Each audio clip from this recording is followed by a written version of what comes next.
Our daughter Vivian turned 3 on November 10th, 2016. He was 9 pounds. He was a big boy. He was always big. He was off the growth charts. He was always happy, always smiling. Loved to play, loved people, loved music, and he taught us everything that we know about being a parent. He didn't have anything at all. No fever, no seizures, no, absolutely nothing. He was a perfectly healthy boy. He went to sleep. We went to a holiday party that night, put him down like I normally would have. I hadn't heard him, so I went in his room to check him, and he was non-responsive and a little bit blue.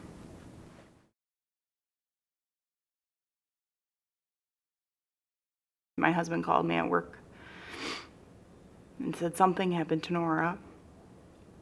I held him. The EMTs tried everything and couldn't bring her back to us, and our world was turned upside down immediately. This isn't real. They're going to get him to breathe again. It's all going to be fine because this doesn't happen to people. He's too old for SIDS. This doesn't happen. It took me a minute to like pull it together, you know, and like, is she dead? He'd clearly been gone for a while. I thought it was some kind of weird nightmare. I remember screaming. Really, no one really knew what happened, and we were lost. I keep replaying everything that happened that day, wondering what did I not see? There were, some police there. There were some counselors there. They gave us some thoughts, gave us their blessings, and kind of went on their way. And it was just left kind of in our hands as a child that has been deceased, passed away in the night, and we don't really know why.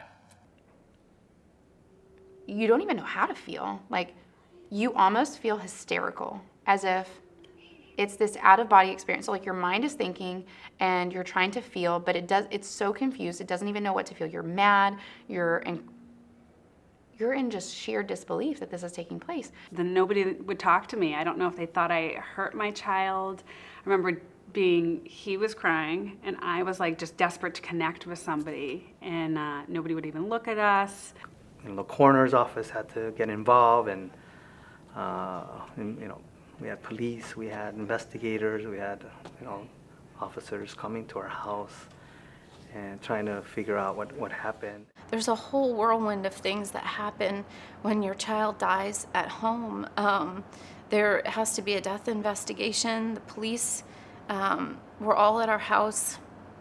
Me, my husband, and my 5-year-old daughter, who witnessed everything, had to be separated and brought to the police station and interrogated individually to make sure our stories matched. It was a really intense process when we're all just trying to process what even happened ourselves.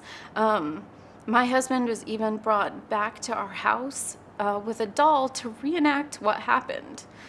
Almost, it wasn't, innocent until proven guilty. We were guilty until proven innocent. And they kept all of his things hostage, like his passy that he had, the outfit that he wore to bed that they had to remove from him.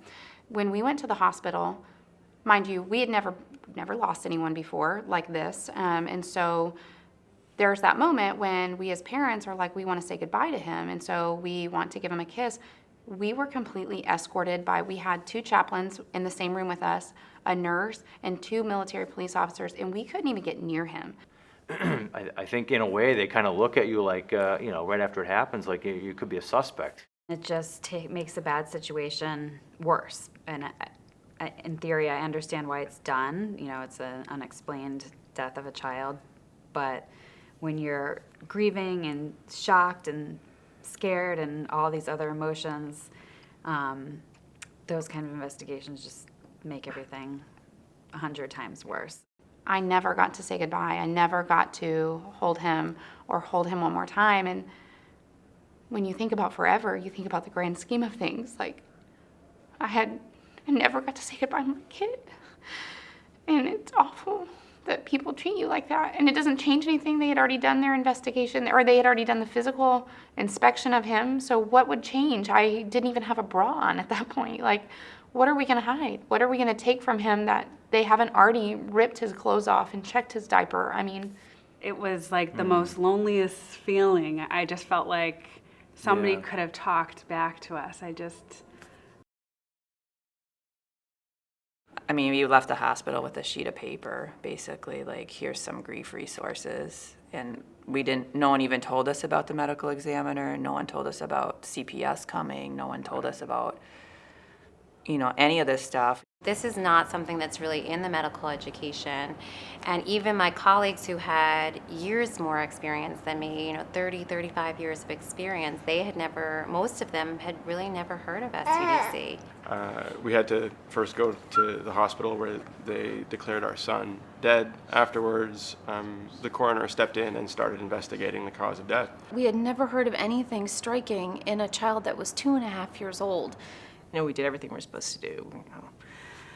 We put him to bed like he was supposed to be. We put him on his back. He wasn't on his stomach. So I thought we were handling all the risk factors for SIDS, even though he was well past that age. People need to learn more about what this is so that you do end up in an emergency room. First responders are there. It's nice to kind of have this in your back pocket to say, here's this group. They may be able to help you.